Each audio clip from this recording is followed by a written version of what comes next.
দাঁড়াও দাঁড়াও, আজকের ভিডিওটা স্কিপ করে চলে যেও না। তোমরা তো কাঁচা আমের অনেক কিছুই খেয়েছো, তবে তোমরা আম দিয়ে কখনো কি এই রেসিপিটা ট্রাই করে দেখেছো? আজকে আমি বানাবো আম পোড়ার শরবত, তবে একটু অন্যভাবে। আশা করছি তোমাদের ভালো লাগবে।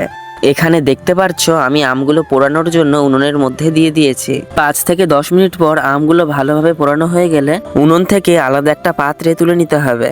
তোমরা একটু ভালোভাবে পুড়িয়ে নেবে যাতে আমটা কাঁচা না থাকে। তোমরা এখানে দেখতে পাচ্ছো আমার এই আমগুলো কিন্তু ভালোভাবেই পোড়ানো হয়ে গিয়েছে। এবার এই আমগুলোকে ভালো করে পরিষ্কার জলে ধুয়ে নিতে হবে। তারপর আমের খোসাটাকে এমনভাবে ছাড়িয়ে নিতে হবে। এখানে দেখতে পাচ্ছো আমি কিন্তু আমগুলোকে ভালোভাবে পরিষ্কার করে খোসা ছাড়িয়ে নিয়েছি। এবার তার মধ্যে দিয়ে দিতে হবে ঠান্ডা জল। এবার এর মধ্যে দিয়ে দিতে হবে পরিমাণ মতন লবণ ও পরিমাণ মতন চিনি। এবার এটাকে ভালোভাবে মিক্স করে নিতে হবে।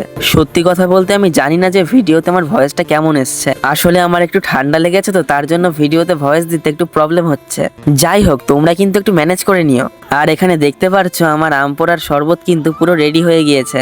যাই হোক, শরবতের কালারটা কিন্তু খুব সুন্দর হয়েছে। আমার মা তো খেয়ে বললো যে খুব ভালো হয়েছে। আমারও খুব একটা খারাপ লাগলো না। পারলে তোমরা একদিন ট্রাই করে দেখো, আশা করছি ভালো লাগবে।